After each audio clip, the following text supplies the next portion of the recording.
Suspicious how? I'm walking home. I said, show me your ID, now. Am I being detained or am I free to go? Don't make this harder than it needs to be. The patrol car rolled to a stop at 9:14 p.m., red and blue lights washing over the empty sidewalk like slow-moving waves. "Sir, stop right there." The officer's voice cut through the night, sharp and rehearsed. The man froze mid-step. He turned slowly, hands open at his sides. "For what reason, officer?" Cold air carried the smell of asphalt and exhaust. A convenience store sign hummed behind them. Traffic whispered in the distance. The officer stepped closer, one hand resting just above his holster, eyes locked on the man's face. "You were observed behaving suspiciously in this area. Suspicious how?" The man's voice stayed even almost clinical. He wore a dark jacket, jeans, and work boots. Nothing flashy, nothing threatening, just a black man standing alone under a streetlight. The officer ignored the question. "Identification. Now. Am I being detained or am I free to go?" That was the moment the balance shifted. The officer's jaw tightened. He took another step forward, closing the distance. "Don't make this harder than it needs to be." A breeze rattled a loose piece of paper across the pavement. Somewhere a car door slammed. The man reached slowly into his jacket pocket and paused. "I will comply, but I am asking again, what crime do you believe I have committed?" The officer's radio crackled. He did not answer. He watched the man's hands as if waiting for an excuse. The man produced his wallet and held it out, 2 fingers visible. His movements were deliberate, trained. "You fit the description." "Of what?" The officer did not respond. He took the ID, glanced at it briefly, then looked back up. "Where are you coming from?"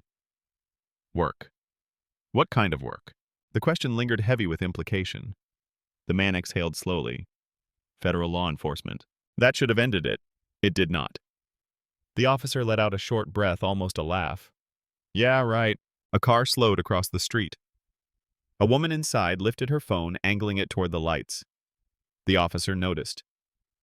His shoulders stiffened. He straightened as if aware of an audience. "Turn around, excuse me. Turn around and place your hands behind your back." "For what reason?" The officer stepped in close, lowering his voice. "Failure to cooperate." The man looked past him at the blinking lights, then back at the officer. His eyes were steady, not afraid, just assessing. "This detention is unlawful." Metal clicked. Cold cuffs closed around his wrists. The sound echoed louder than it should have in the quiet night. The woman across the street started recording openly now. Another car slowed. As the officer guided him toward the patrol car, the man spoke one last time, calm and precise. "Officer, you are making a serious mistake." The officer did not respond. He pushed the man into the back seat and closed the door. The locks engaged with a hollow thud. In that moment, neither the officer nor the small gathering of witnesses understood what had just begun.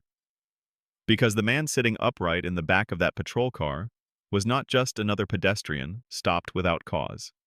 He was a senior supervisor for the Federal Bureau of Investigation. The story pauses and folds backward in time, long before the streetlight and the cuffs. Long before the patrol car door closed. The man in the back seat had learned to stay calm under pressure decades earlier. Marcus Reed grew up on the south side of Baltimore, in a row house that always smelled faintly of bleach and old books. His mother worked nights as a nurse. His father drove city buses until his knees gave out. There was nothing glamorous about his childhood. What there was instead was routine. School, homework, church on Sundays. A strict rule in the house that emotions were private and discipline was non-negotiable. Marcus learned early that attention was dangerous, that standing out could make you a target. Teachers praised him quietly. Coaches trusted him. He learned to observe first and speak second. That habit followed him into adulthood. After college, he joined the Bureau. Not because of power, because of order. Because federal law was supposed to be blind. His first years were spent doing surveillance. Long hours sitting in unmarked cars. Learning how people moved when they thought no one was watching. Learning patience. Learning restraint. He rose steadily. Financial crimes, organized fraud, public corruption. He was not flashy. He did not make headlines. He was the agent other agents asked for when things were complicated and politically sensitive. When mistakes could not happen. By year 15, he was supervising teams. By year 20, he was a senior FBI supervisor overseeing multi-state investigations. He trained younger agents on constitutional boundaries, on the difference between suspicion and fact, on why shortcuts destroyed cases and lives. He testified before congressional committees. He signed off on warrants that dismantled entire networks. He carried the weight of knowing that one bad decision could unravel years of work, and still, on his way home from a late meeting, wearing plain clothes, driving a government-issued sedan, he became just another black man under a streetlight. The officer who stopped him had his own history. Officer Daniel Hayes had been on the force 9 years. Long enough to feel confident, long enough to feel underestimated. He came from a small town where authority was rarely questioned. His training record was solid on paper. Firearms qualified. Defensive tactics passed. De-escalation seminars attended. But his personnel file told a quieter story. 2 complaints. Both closed. One for discourteous conduct. One for an unlawful stop that could not be substantiated because the body camera malfunctioned. Supervisors described him as proactive, assertive, sometimes rigid. He believed strongly in control, in commanding situations before they got away from him. He saw hesitation as weakness, questions as challenges. That night he had been on edge, short-staffed, long shift. A vague call earlier about loitering that went nowhere. When he saw Marcus walking alone, his mind filled in the gaps before his training could catch up. The moment Marcus asked if he was being detained, the stop crossed a line. In Hayes' mind, the question was not legal. It was personal. It felt like defiance. That is where ego replaced judgment. Back in the present, the patrol car idled outside the precinct. Marcus sat upright, hands cuffed behind him. He memorized details automatically.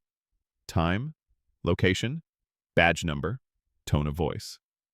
He had done this from the other side countless times. Inside the station, fluorescent lights hummed. The officer escorted him through intake. Other officers glanced up, then looked away. Routine processing, nothing unusual. Until the wallet was opened. The desk sergeant paused. She examined the identification more carefully this time. Her posture shifted. She looked at Marcus again. Really looked. She picked up the phone. Within minutes, the atmosphere changed. Voices lowered. Movements became precise. A lieutenant arrived. Then another supervisor. The officer who made the stop stood stiffly off to the side, no longer speaking. A quiet verification call was made. Then another. The lieutenant approached Marcus slowly. "Sir, can you please confirm your position with the Bureau?" Marcus met his eyes. "Senior Supervisory Special Agent, Headquarters Division." The lieutenant nodded once. The room felt suddenly smaller, like the air had thickened. Cuffs came off. An apology followed. Then another. Then silence. Officer Hayes stood frozen. His face had gone pale. The confidence drained from him, leaving something closer to panic. He avoided eye contact. His earlier certainty nowhere to be found. Marcus rubbed his wrists. Red marks were already forming. He did not raise his voice. He did not gloat. He simply said, "I want all reports, all footage, and the name of your internal affairs supervisor."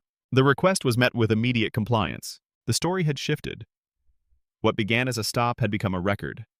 What felt small on a dark street was now documented under bright lights. This was no longer about suspicion. It was about accountability. And for Officer Hayes, the realization settled in slowly. This was not a misunderstanding that would fade by morning. This was a moment that would follow him for the rest of his career. Because the man he had dismissed, questioned, and handcuffed was someone who had spent his life enforcing the very rules Hayes had ignored. The scene outside the precinct did not dissolve when Marcus was brought inside. It expanded. The woman across the street kept recording. She did not know who he was. She only knew what she saw. A man stopped. Questioned. Handcuffed without explanation. Her phone captured the lights, the tone, the officer's posture, the moment the cuffs closed. Another car pulled over. A man leaned out his window asking what was happening. No clear answer came back. The officer at the door waved him on. "Move along. Nothing to see here." Inside the station, the video was already being uploaded. Seconds turned into minutes. The clips spread without context. Black man detained without cause. Questions ignored. Cuffs applied. Outside, a small cluster formed. 2 people. Then 5. Someone whispered, "This doesn't look right." Someone else said they never give a reason anymore. Back inside, Marcus was escorted from one desk to another. Each step felt procedural. but the room was watching now. Officers glanced longer than they normally would. A civilian clerk paused mid-keystroke.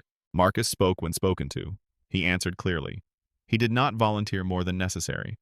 His training told him that silence was not weakness, it was strategy. Officer Hayes hovered near the doorway. His radio buzzed unanswered. He avoided the eyes of the other officers. He felt the shift even before it was articulated. The situation was no longer contained. When Marcus requested to make a phone call, there was a brief hesitation. Then approval. The call was short, precise. No raised voice, no emotion. Within 20 minutes, an unmarked sedan arrived. Two men stepped out wearing plain clothes with posture that did not belong to civilians. They did not rush. They walked with purpose. The desk sergeant straightened. The lieutenant stepped forward. Credentials were exchanged quietly. Words were spoken in low tones. The men approached Marcus. They addressed him by title. The room went still. Officer Hayes looked up sharply. The words landed like a physical blow. His face flushed. His mouth opened, then closed again. He took a step back without realizing it. The crowd outside grew louder. Someone had recognized the acronym on a blurred ID visible in the video. FBI trended. Speculation followed. People asked how often this happened to men without credentials. Back inside, the lieutenant cleared his throat. This is now a federal matter. He said it carefully, deliberately. Hayes's shoulders sagged. Control was gone. The narrative had shifted beyond his reach.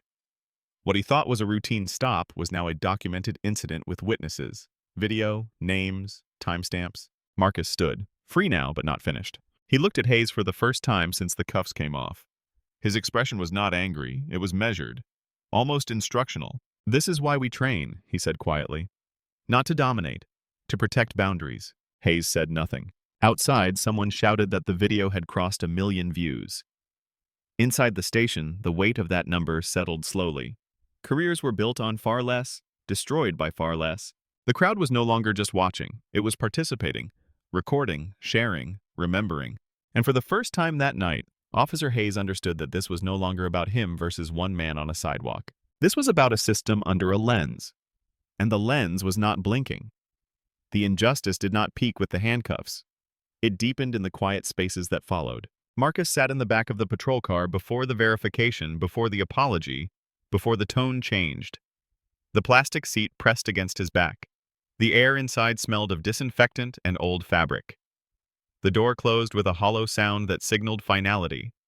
Not arrest, containment. Outside, Officer Hayes stood with his back to the car, arms crossed, posture rigid. He avoided the eyes of the woman still recording. He spoke into his radio, but his voice had lost its earlier authority. Words came out clipped. Controlled. Too controlled. Time slowed. Marcus focused on sensation. The tightness of the cuffs. The way the metal bit just enough to remind him they were there.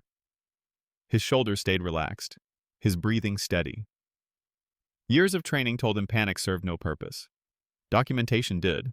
He watched reflections in the window. Blue lights sliding across nearby buildings. A man across the street shaking his head. A phone lifted higher. The drive to the station took 7 minutes. 7 minutes of silence. No explanation. No clarification. Just the sound of tires and the low hum of the engine. Inside the precinct, the processing room felt colder than it should have. Fluorescent lights flattened everything. Faces, voices, emotion. A clerk asked standard questions without looking up. Name, date of birth, address. Marcus answered each one evenly. Officer Hayes stood nearby, hands on his belt, watching, waiting for something, anything, that might justify what he had done. When the cuffs were removed briefly for fingerprinting, the blood rushed back into Marcus's wrists. Pins and needles. He flexed his fingers slowly, then stillness again. Control. A holding bench, another weight. This was the injustice. Not just the stop, not just the cuffs, the assumption that explanation could come later. That dignity was optional, that harm could be undone with paperwork. Marcus's mind shifted to analysis. Fourth Amendment, reasonable suspicion, duration of detention, escalation without cause. He had reviewed cases like this dozens of times, usually from behind a desk, usually with distance. Now he felt the human cost he had described clinically to others. Officer Hayes paced. His earlier certainty eroded with each passing minute. He checked his watch twice. Then again. He glanced toward the desk sergeant as if hoping for rescue. None came. When the call finally came through, confirming Marcus's position, the injustice crystallized into something undeniable. The room went quiet. What had been treated as routine became something else entirely.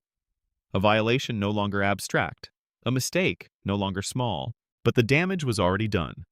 The cuffs had closed. The car door had shut. The video existed. Marcus stood when told he was free to go. He straightened his jacket. He did not rush. He did not thank anyone. He looked once at this holding bench, at the scuffed floor, at the officer who had decided he was suspicious without knowing anything about him. This was the moment that could not be undone.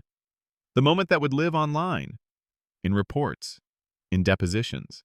Justice would come later, but the injustice had already happened. The revelation did not arrive with drama. It arrived with procedure. A lieutenant stepped into the processing room holding a phone that was still warm from use. His face was composed, but his eyes were alert in a way they had not been before. He looked at Marcus, then at Officer Hayes, then back to Marcus. "Sir, can you confirm your position one more time for the record?" Marcus answered without hesitation. "Senior Supervisory Special Agent, Federal Bureau of Investigation, Headquarters Division." The lieutenant nodded. He did not ask follow-up questions. He did not challenge it. He already knew. The phone rang again. This time he answered on the first ring. "Yes. Understood. Thank you." He listened, said nothing, then ended the call. He turned to the room. The tone shifted. "This detention is being terminated immediately." Keys moved. A drawer opened. The cuffs were removed completely now. Not temporarily. Permanently. Marcus flexed his wrists once. The red marks were darker than before. Officer Hayes stood rigid, his face drained of color. The authority he had carried earlier evaporated in stages. First confusion, then disbelief, then something closer to fear. He took a step forward. "Lieutenant, I was responding to suspicious behavior." The lieutenant cut him off. "We are past that." A supervisor from Internal Affairs appeared at the doorway as if summoned by the words themselves. She did not speak to Hayes. She did not need to. Her presence said enough. Marcus was escorted to a private office. The door closed softly. Someone offered water. He declined. Another offered an apology. He acknowledged it with a nod but did not respond. A printed verification was placed on the desk. FBI credentials confirmed, chain of command notified, time stamped. The plot twist was complete. Outside the office, Officer Hayes sat alone on a bench. His hands were clasped together now. No radio, no commands, no control. He stared at the floor, replaying the moment he had dismissed the ID. The moment he had laughed. He understood now what could not be undone. The cuffs, the video, the calls already made. A sergeant approached him quietly. Badge, body camera. He handed them over without protest. In the office, Marcus reviewed the incident summary. He corrected nothing. He added nothing. He simply read. When he stood to leave, the lieutenant walked him out personally. "I am sorry," he said again. Marcus stopped at the door. He turned. His voice was calm, almost instructional. "This is not about who I am. It is about what you did before you knew." The words landed heavier than any accusation. He walked out of the precinct into a night that felt different now. Phones were still raised. Faces turned. Whispers followed. The truth was out. And for Officer Hayes, the realization settled fully. This was not a close call. This was not a misunderstanding. This was the moment his assumptions collided with reality. And reality does not negotiate. The crusade for justice began before sunrise. By morning, the video had crossed state lines, then platforms, then audiences that recognized patterns even when names were blurred. A black man stopped without cause. Calm voice. Questions ignored. Cuffs applied. The comments filled in what the footage did not need to explain. Marcus did not speak to the media. He did not need to. The evidence spoke clearly on its own. By noon, Internal Affairs opened a formal investigation. Officer Hayes was placed on administrative leave pending review. His badge logged, his weapon secured. His body camera footage pulled and preserved frame by frame. The department released a short statement acknowledging an incident. It named no one. It promised transparency. It satisfied no one. Civil rights attorneys reached out within hours. Marcus declined most of them. He already knew which calls mattered. One was made that afternoon to a federal civil rights unit. Another to an oversight committee he had testified before years earlier. This was not about a payout. It was about precedent. A formal complaint was filed. Unlawful detention, lack of reasonable suspicion, escalation without cause, failure to de-escalate. Each allegation supported by timestamps, video, witness accounts. The city reviewed this claim quietly. Their legal team watched the footage more than once. They noted the language, the posture, the absence of explanation. They compared it to existing case law. The conclusion was immediate and uncomfortable. Indefensible. As the investigation widened, it uncovered patterns. Not just one stop, not just one officer. Hayes's prior complaints resurfaced. Dismissed before, now reconsidered under scrutiny. Training reports re-examined. Supervisory notes that once seemed minor read differently in context. The department suspended Hayes without pay 3 weeks later. Termination followed after the review board concluded. Violation of constitutional standards. Conduct unbecoming. Failure to follow procedure. He appealed once, then withdrew. The city entered settlement negotiations quietly. The figure was significant. Large enough to matter. Marcus directed the funds toward oversight initiatives and community legal education. He did not keep it. He did not announce it. The department implemented new protocols. Mandatory articulation of reasonable suspicion before detention. Supervisor review for stops lacking clear cause. Expanded body camera audits. Public reporting of stop data. The reforms did not erase what happened. They acknowledged it. Officer Hayes moved out of state within months. His name followed him. Certification boards flagged his record. Doors closed that once would have opened automatically. Marcus returned to work, to meetings, to briefings, to training sessions where he spoke about boundaries not as theory, but as lived experience. He never mentioned his own case by name. Justice did not arrive as spectacle. It arrived as consequence, as documentation, as change forced into systems that preferred comfort over correction. The story faded from headlines. It remained in policy. And that was the point, because the goal was never punishment alone. It was accountability that lasted longer than the news cycle. The final lesson did not come from the cuffs or the settlement. It came from the law itself. Under the Fourth Amendment, a detention is not a feeling. It is not intuition. It is not a hunch. It requires reasonable suspicion grounded in specific and articulable facts. Not a look. Not a posture. Not the presence of a person in a place an officer decides they do not belong. What happened that night violated that standard at the first question. When Marcus asked, "Am I being detained or am I free to go?" the officer was required to answer. Silence followed by escalation turned a casual encounter into an unlawful seizure. Once the cuffs were applied without probable cause, the violation was complete. This matters because constitutional violations are not technicalities. They exist to limit power. They exist because history has shown what happens when authority acts on bias instead of evidence. There is also a psychological layer that cannot be ignored. Implicit bias does not announce itself. It disguises itself as instinct, as experience, as confidence. When unchecked, it turns questions into threats and calm voices into challenges. The danger is not malice. The danger is certainty without reflection. For civilians, the lesson is practical. If you are stopped, ask clearly if you are being detained. Keep your hands visible. Speak calmly. Record if you can or ensure someone nearby does. Do not argue facts on the street. Preserve them for later. For officers, the lesson is simpler and harder. Authority does not come from control. It comes from restraint. The law protects everyone only when it is applied before identity is known, not after.